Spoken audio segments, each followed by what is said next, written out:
Hey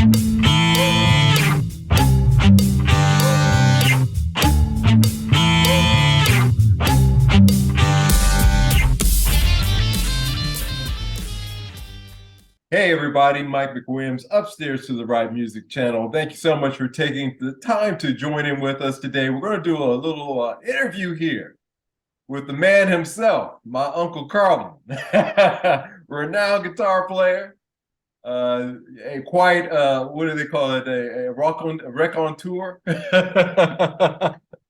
and all around just a really cool cat. We're going to spend a little bit of time here today with him, talking about his life and a little bit of things that he's done that I think you guys might find interesting. So, without any further ado, hey Uncle, how you doing today? Black and alive and hanging like wet clothes. Sounds good to me. First, I want to ask you, what made you pick up the guitar in the first place? Well, to begin with, all through my life, I was my early life, I was a drummer. I played drums all the way from fifth grade until I went to the Air Force and joined the Air Force in 1957. And in the Air Force, well, I've always been a musician, a gigging musician. I started gigging then when I was like 14 years old, and I was only making like $14 a night. Come to find out, the guys I was playing with who were older than me, them guys was making $25 a night. So, like anyway, I picked up the guitar in the Air Force. There's a guy who was getting shipped out on my base, and he sold me a Sears and Roebuck guitar, an amplifier. You know, the amp, the one that looked like the Fender with the thing on the top and the speakers on the bottom. He sold me that thing for $50. And I had a roommate. Well, I guess I can tell you, I put it in there. I hate to take a lot of time with this stuff, but a lot of it's important, you know. I was stationed at Edwards Air Force Base out in the Mojave Desert in 90 miles from LA. And once I got to learn how to get to LA, it was on, you know. But you know about that getting in the country, coming out the country stuff, because I grew up in Kansas, you know. So the whole deal about that was my roommate. I grew up in well, man, I'm trying to keep this thing in line here. I was stationed at Edwards Air Force Base out in the desert, and oh boy, there goes that 80 coming in, man. No, I hear you, but I think really what it comes down to is moving to LA is probably what really did it. No, man. Like I say, when I first started playing the guitar, I'd always picked it up and messed with it, even when I was playing drums. Okay. I picked it Okay. up. I had some great teachers, man. Like I say, I grew up in Kansas, and some of the guys around there in Kansas that they come up from Oklahoma, they come up from Texas, and they would come to I grew up in Newton, Kansas, but I was playing in Wichita, you know. And there was a bunch of clubs there, man. The guys were coming up, man. I'm gonna break a lot of guitar players' hearts, man, but you cannot beat Texas guitar players. All right, the cats like Willie Wright. These guys that taught me. Barry Harris. If his wife would have ever let him leave out of Wichita, Kansas, you would have never heard of cats like Barry Gay, Buddy Guy, and BB King and people like that, right? So he was Barry, he was a monster. He was a monster, yeah. He was a monster and a hell of a writer. But his wife would not let him leave Boeing aircraft, man. Which that's gonna figure into my story later on. But anyway, yeah, man. Little Duck Dunn, cat was about 4.5 feet tall, a hell of a blues guitar player. And all of these guys, none of them played Fenders. Ah. Okay. So what was your first, do you feel was your first, you were talking about the gigs that you were playing where they were kind of messing with your money. What was the first gig that you were on stage and you said, "Okay, this is it. You know, I've arrived." Okay, like I said, probably when I was 14. That's Okay. actually what my first professional gigs was. It was like when I quit school, and I was like about 14 years old, man. And I guess like if you call it discovery, I was discovered by this lady and her husband, Aunt Cat and Uncle Bob. Oh man, they were promoters, okay, and they had brought a band up to a little club that we were trying to open. Well, the local people in Newton were trying to open, and I sat in with them one night, and I had learned how to play the first parts of Honky Tonk, the dong, the dong, the dong, the dong. Well, they knew the whole song, but they had a guitar player, another one of my teachers named Calvin Scales, right? And I bugged him, I bugged him, I bugged him until he let me sit in. And that's all I played was the dong, the dong, the dong, the dong. Okay. So long story short, and I got to remember at this time I was a drummer, right? So they let me sit in there on drums, and wow, they were loud with that. So long story short, at Cat and Uncle Bob, I used to take the Trailways bus. It was like $5 and go down from Newton, and Aunt Cat would pick me up at the bus station, and I would sleep on her couch.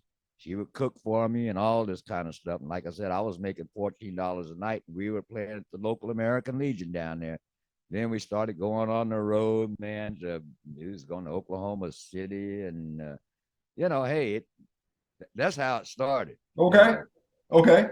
That I was a so hell of a drummer. I want we have time here. We got a minute here. So let's kind of paint a picture of I think you're in a good position to paint a picture of what the music scene was like at that time. all right, back in them days, there were a lot of musicians. Like I said, most of the musicians and guys that I was playing with, especially guitar players and bass players, they were coming up from Texas and they're coming up from Oklahoma. That we a guy, two guys, which are going to come into my story later on. Hobo and Ollie. Hobo played guitar. Never did know what his real name was. Come up from Oklahoma, and then I was playing with we had a guy named Jesse Anderson. Fat Jesse played saxophone like Lee Allen and sang like Little Richard. We did all the Little Richard tunes. And the piano player was like about 40 years old. His name was Troy.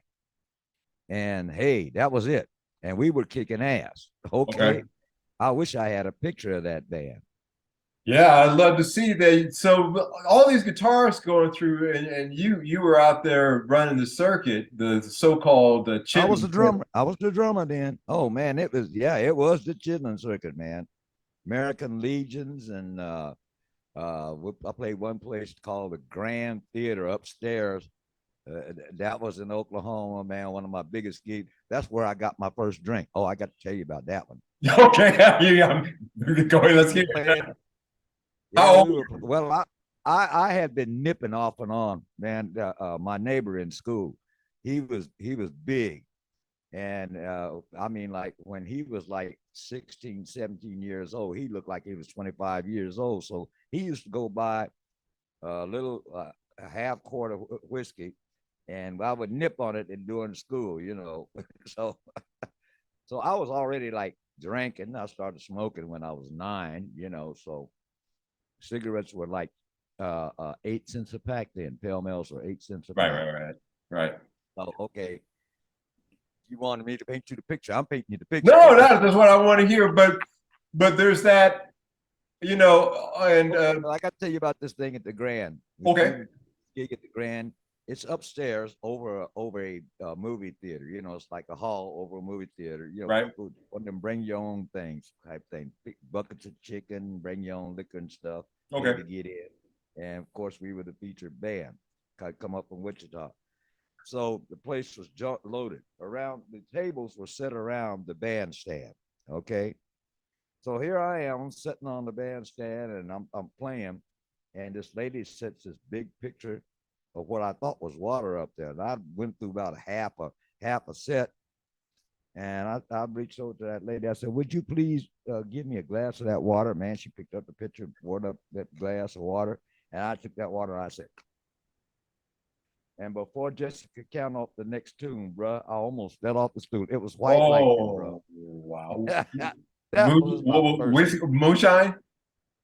Yeah, it was shine, bro. But it looked like water. Yeah.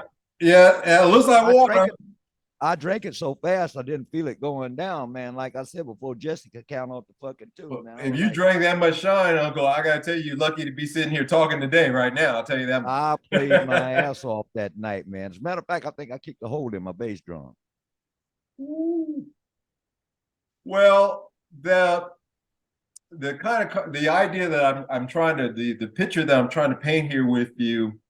Oh, and then that you're getting onto guitars come through. Did Hendrix ever come through? Did you ever run into him? You know, I would now that's getting way on down the story, man. Okay, okay, all right, we'll back up then. I never did run into Hendrix. I would just miss. Okay, I put it like that. But, okay. Figuring into my story, if you want to jump that far down the line, I was let's touch on it just for a minute so we don't forget. Oh, okay. So where do you want the Hendrix part or what? Yeah, let's do the Hendrix. Let's talk about that thing, because you're talking about guitars going through, and that's kind of interesting, because he would be. I got off of drums, and I'll take you back there. Yeah, let's go. Yeah, okay, let's do it. I got this silver tone. I learned it in the barracks. My roommate he was into jazz. He had a couple of records. He had Jimmy Smith, which I've really cut my teeth on organ trios to begin with. But he had Jimmy Smith, and he had Miles Davis. Okay, he had those two albums. I had Bobby Bland and Junior Parker, and I had B.B. King, and he used to let me play the records on his machine, right? Okay. Which I love some Wayne Bennett. I don't know if you know who Wayne Bennett was, but of course. Okay, there's where I started my styles at. Okay, plus the cats that were teaching me. So that gives you an idea. If you know about Wayne Bennett was a genius, man. He was a genius. I'm trying to find a place to put this damn phone. Yeah, Wayne Bennett was a genius. So anyway, that's where I started. Okay. And once I learned how to get to LA, used to take the base bus over to Lancaster, California, from Lancaster, California to LA, and wound up, well, you know, LA, the USO was right there on Hollywood and Vine. Yeah. You remember that? Is that right? Yeah, I think I do believe it still is. Yeah. Yeah, that's where I used to go and hang out at that USO at Hollywood and Vine on the weekends. So that's how I started playing guitar. Moving on down the line, and this is where some of these characters are going to fit in. Once I got out of the Air Force, stayed with my uncle. My uncle kicked me out because it was Jehovah's Witness. You know, they like to go to bed early. That lasted for about a week. Serious. And to show you how shit works too. So anyway, my uncle kicked me out. I was homeless in LA. All right. You know where? Did you know anything about the 5-4 ballroom? Where is that down there in it's set on 54th and Broadway. Down 50. Yeah, it got basically around the yeah. It got burned up in the riots. But long story short, the 5-4 ballroom was LA's answer to the Apollo Theater in New York. That's where all the artists of my day. That's where I met. I met people like the Five Royals, the Coasters, Hank Ballard and the Midnighters, Johnny Guitar Watson, who was my teacher. That's how Watson, yeah. Because a lot of times he would open shows, and I became his valet, for any other word, you know. For you guys who are interested, the place that he's talking about, if you watch the movie Devil in a Blue Dress, where they actually go through that period of time in LA, they feature that ballroom. So you can take a look at that if you're interested. The 5-4 was the spot. I had actually started going to the 5-4 while I was still in the in the in the Air Force. You know, Yeah. that was the spot, man. That was Yeah. it. And like I said, all Everybody went through there. Yeah. man, that's where I first met BB King. He was playing there, and he came down to take a smoke, and met him on the corner. And we had our first conversation. I was telling him about I didn't like jazz, man. He worked me on that one, buddy. Oh, did he? Oh yes, sir. Yeah, he said, "Hey, music is music," But like I said, he was on break, and like I said, the 5-4, if you can get out of there, because the place was upstairs. The Right. 5-4 was upstairs. Yeah. And it sit over the top of a liquor store. Of a liquor store. Yeah. Yeah. Yeah. And you go you go into that liquor store. Yeah. And it had like a clapboard ceiling. Anyway, you get to rocking up there, man. The dust was actually coming down out the ceiling. The owner of the that's had to crazy. take a feather duster and dust off the dust off The that was the spot, bro. Yeah. Yeah. If you guys are the interested in that place, places look out up there that at that time were the 5-4 ballroom, Memory Lane, the California Club. Yeah, this was a period. I think a lot of, and I'm glad you got, because this is where I was trying to get to. That was the golden age of a certain part of LA during that time, and this is part of LA that I grew up adjacent to. When you get into Avalon, 54th, Crenshaw Boulevard, you start getting into Slauson and some of those places, parts of LA. In the 50s and early 60s, because of the aircraft factories that were hiring a lot of people, there was quite a beautiful music scene there that I don't think you'll ever see again. Let me give you the whole 911 on that. At that time, I hate to say it, man, but bigotry was big. LA was prejudiced back in them days. Yeah. And at that time, that's when blacks were just starting to move to the west side of Los Angeles. You were talking about Crenshaw. You know what it is now, right? Every rapper in the world. And I can remember a time black man didn't go across Crenshaw. That's correct. You didn't come up. Go across. No, you didn't go across. Yeah. I used to stay there at the hotel. This is another place where I met. Trying to remember the name of the hotel. It'll come to me, but it's right there on Western and Adams. On Western and Adams. That's not that hotel that Sam Cooke bought it at. No. He bought his out there right off of Imperial High. Imperial. I had stayed in that hotel too at one time. Yeah, that was a dump, man. That's a whole nother story. Ketson already told that one, but anyway, I was there. I was in LA the night that Sam Cooke got killed. And we knew about it 10 minutes after it happened. And a lot of the books, and I'll tell you this straight up, a lot of the books and a lot of bullshit that these guys have written to make some money off of is not the real story. Okay. And they take this whole thing to tell you the real story about it, Because like I said, I was hanging with Johnny Watson, man. Of course, Johnny know everything because he was in the clique, Yeah. Yeah. The name of that hotel where I was living at was called the Watkins Hotel. That's where all the stars stayed. Okay. And Johnny got me a room in the Watkins Hotel. The first time that I met, and I'll show you how shit is. The first time that I met, I don't know if you heard of a guy named Gorgeous George. Wait a minute. Gorgeous George is a promoter. He actually made it over to Japan eventually.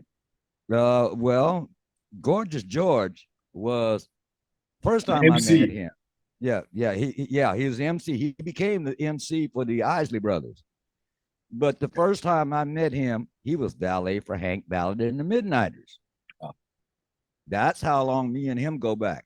Wow. Now, I'm living in Atlanta. He's from Atlanta. And first time I came down here to Atlanta, guess who we run into? Gorgeous George. This is a guy I've been knowing for years already. So people try to figure out, well, how the hell you know George? This is all got connecting stories, man. Yeah. So anyway, I let George have my key one night. He had done picked up a chick because he was valeting for Hank Ballard and them, but he was just staying in whatever room he could stay in. He was ironing clothes and stuff like that. And he picked up a chick one night at the 5-4, See, when you played the 5/4, you played for a whole week at a time, So I let him have my key. Man, the fathead locked me out of my room.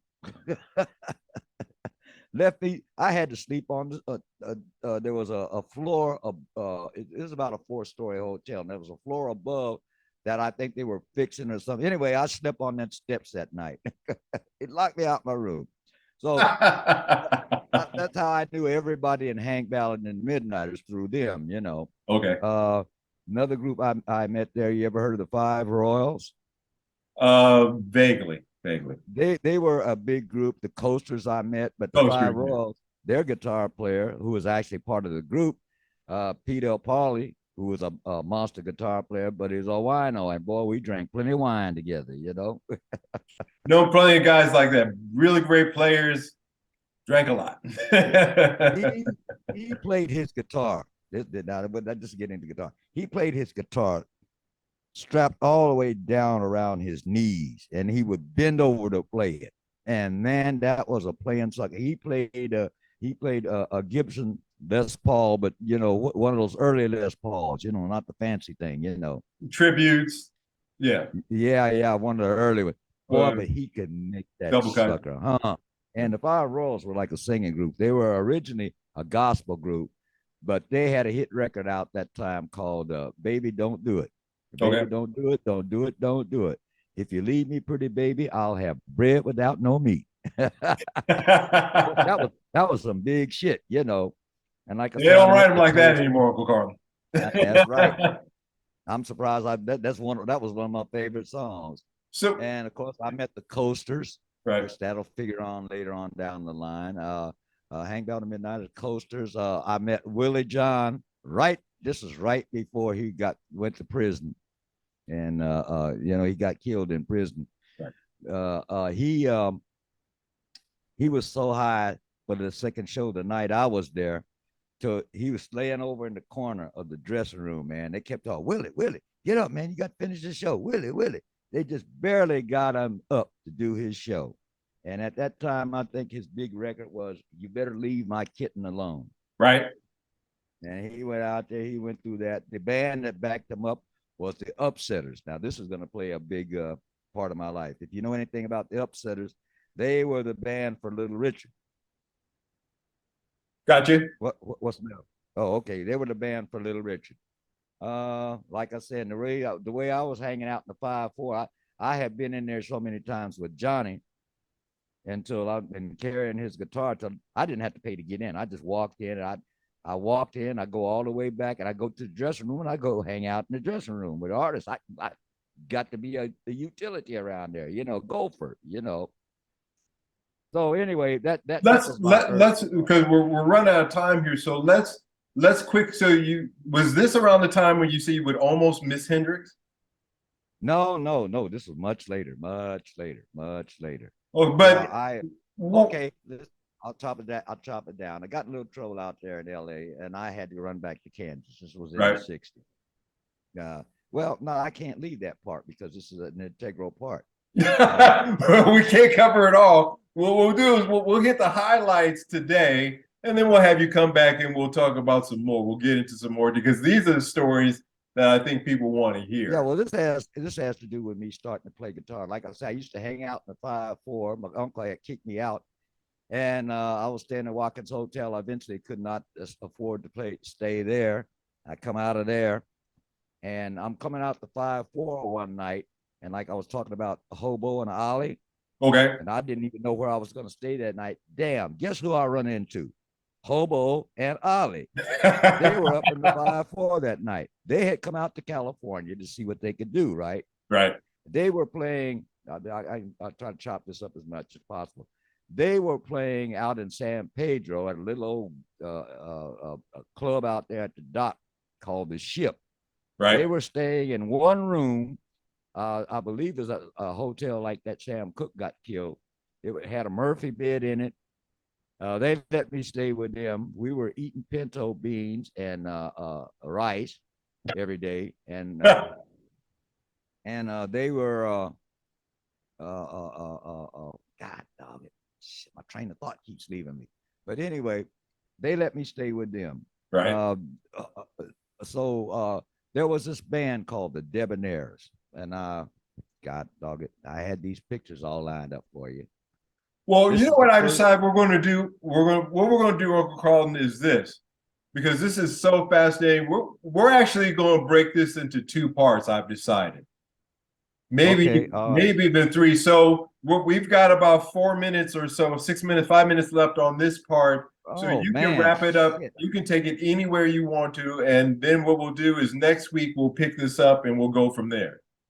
That's me at 14 when I was playing drums. Whoa. Okay. That's well. Okay, Look at that. yeah. Okay. So that was me at 14 playing drums. Doggone it, I see my pictures done got all. Okay, like I said, here's what happened. The Debonaires were looking for a guitar player. Their guitar player had gotten sick and something. He went to the loony bin. They came out looking for a guitar player.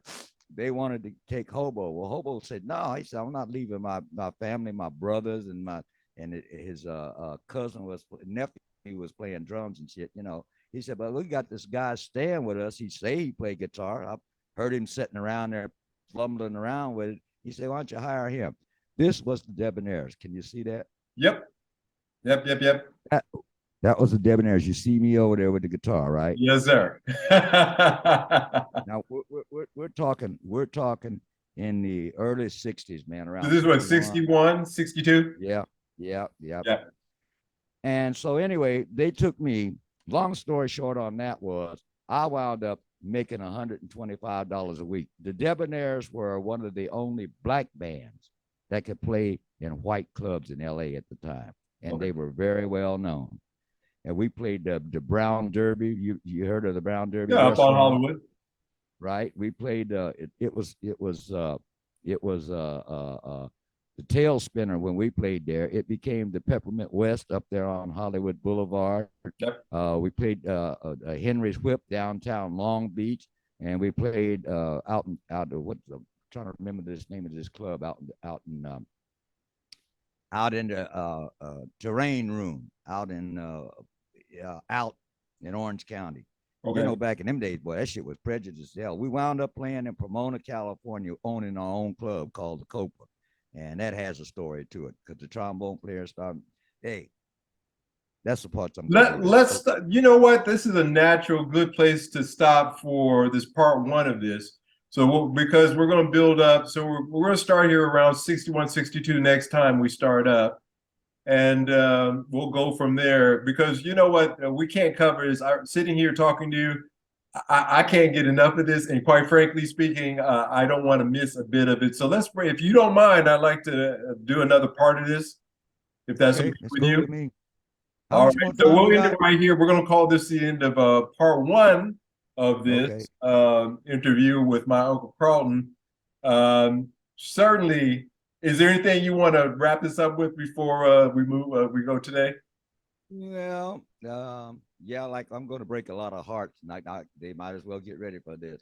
Jimmy Now I'm telling you, player. now see, you can talk about anything. You can don't edit yourself, please. Okay. Yeah. Okay. Because when we get in these other parts, you'll be finding out. But now, to me, Jimi Hendrix was not a guitar player. He was a noisemaker and a clown. Well, that's good, and that's a good. But we're gonna touch on that, because you're not from your generation. Quite frankly speaking, among the black guitar players, you're not the only one that I've heard say that to me. High Tide Harris, High Tide, you know, High Tide Harris said the same thing. Listen, you got to think all the way back to who was the original rock and roll guitar player. Was Slim. Yeah. Guitar Slim. Yeah. He had already did all that shit. He already did the splits. He had already played the guitar behind his head. One of my idols, which I've got to meet when I was playing with Bass, was Chuck Berry. Chuck Berry. You know, them cats already did that shit, and even today, people find this shit is miraculous. And I'm going, even Prince. I'm looking at Prince now. To me, that was the ultimate guitar player today. Okay, I agree. Prince. I've talked about that several times.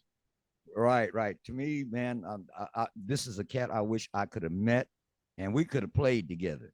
Yeah. There's not too many people, man, that I even feel like that about. I dig that. Today's world. I feel so, it. Anyway, All right, let's get into So that next one.